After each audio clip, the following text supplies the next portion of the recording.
आज इस वीडियो से जानेंगे स्त्री से जुड़े रोचक तथ्य, जिसे सुनने के बाद आप आश्चर्य में पड़ सकते हैं। स्त्री से जुड़े कई ऐसे रहस्य जिसके बारे में बारी बारी से व्याख्या की गई है। आचार्य चाणक्य ने स्त्री को लेकर बड़ा खुलासा किया है।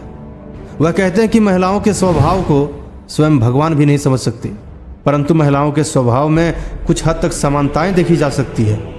आचार्य चाणक्य ने इसी बात को समझते हुए महिलाओं के बारे में विचार व्यक्त किए हैं। आइए जानते हैं कि क्या थे महिलाओं के प्रति चाणक्य के विचार। चाणक्य कहते हैं कि स्त्रियों में काम का इच्छा पुरुषों से 8 गुना ज़्यादा होती है, लेकिन उनमें लज्जा और सहनशीलता अत्यधिक होती है, जिस वजह से वह इसको उजागर नहीं करती और अपने संस्कार को ध्यान में रखते हुए पूरी मर्यादा से परिवार को संभालने का कार्य करती है। चाणक्य कहते हैं कि जो स्त्री एक से अधिक पुरुषों से संबंध रखती हो या जिसे समाज में वेश्या माना जाता है, ऐसी स्त्री से हमेशा दूर रहने में ही भलाई है।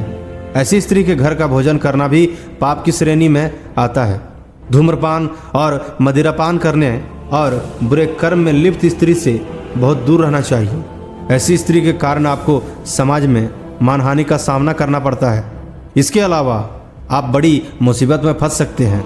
इसलिए ऐसी स्त्री को देखते ही वहां से हट जाना आपके लिए भलाई होगा। चाणक्य कहते हैं कि वेश्या का काम है अपने यौवन और सुंदरता से लोगों को रिझाना और धन कमाना। उसके इस काम के कारण कई लोगों के घर बर्बाद हो जाते हैं, लेकिन उसे इस बात से कोई मतलब नहीं होता। जो स्त्री बुरे स्वभाव वाली है, कटु वचन बोलने वाली है और चरित्रहीन है, तो उसे अवश्य ही छोड़ देना चाहिए। स्त्री को अहंकार से बचना चाहिए। स्त्री को कभी भी किसी बात का अहंकार नहीं करना चाहिए। चाणक्य ने स्त्रियों के लिए अहंकार को बेहद खतरनाक बताया है। चाणक्य के अनुसार जब स्त्री में अहंकार आ जाता है तो उससे लक्ष्मी और माता सरस्वती रूठ जाती है।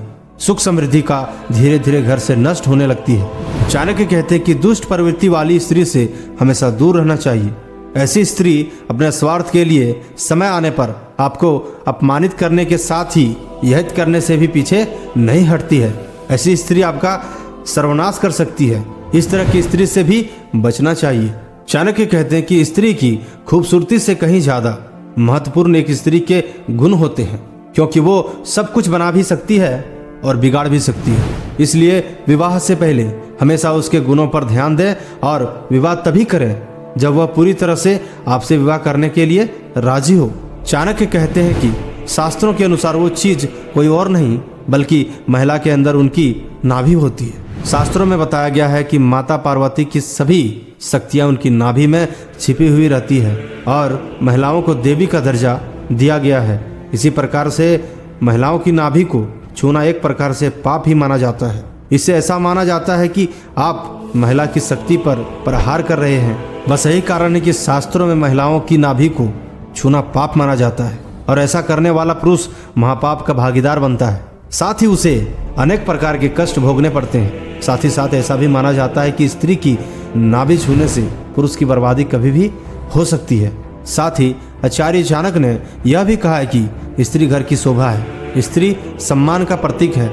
जिस घर में गुणवान स्त्री होती है वह घर स्वर्ग के समान हो जाता है। गुणवान स्त्री जहाँ कुल का गौरव बढ़ाती है। शास्त्रों में स्त्री को वंदनीय माना जाता है। स्त्री सर्वशक्ति और देवी का प्रतीक माना गया है। चाणक्य कहते हैं कि स्त्रियों में पुरुष के मुकाबले उनकी भूख दोगुनी होती है। आज की जीवन शैली में महिलाओं को कामकाज के कारण खान पान बिगड़ गया है, लेकिन वह अपने भूख पर काबू कर लेती है। चाणक्य ने ऐसी स्त्री से दूरी बनाने के लिए कहा जिनमें अहंकार, अज्ञानता और लालच जैसी अवगुण हो। चाणक्य के अनुसार इन अवगुणों से युक्त स्त्री स्वयं का भी नाश करती है, वहीं जो उसके नजदीकी होते हैं उनका भी नाश करती है। आपको यह वीडियो कैसी लगी कमेंट सेक्शन में जाकर जरूर बताएं और साथ ही साथ हमारे चैनल को सब्सक्राइब भी कर लें और बेल आइकन को दबाना ना भूलें। धन्यवाद।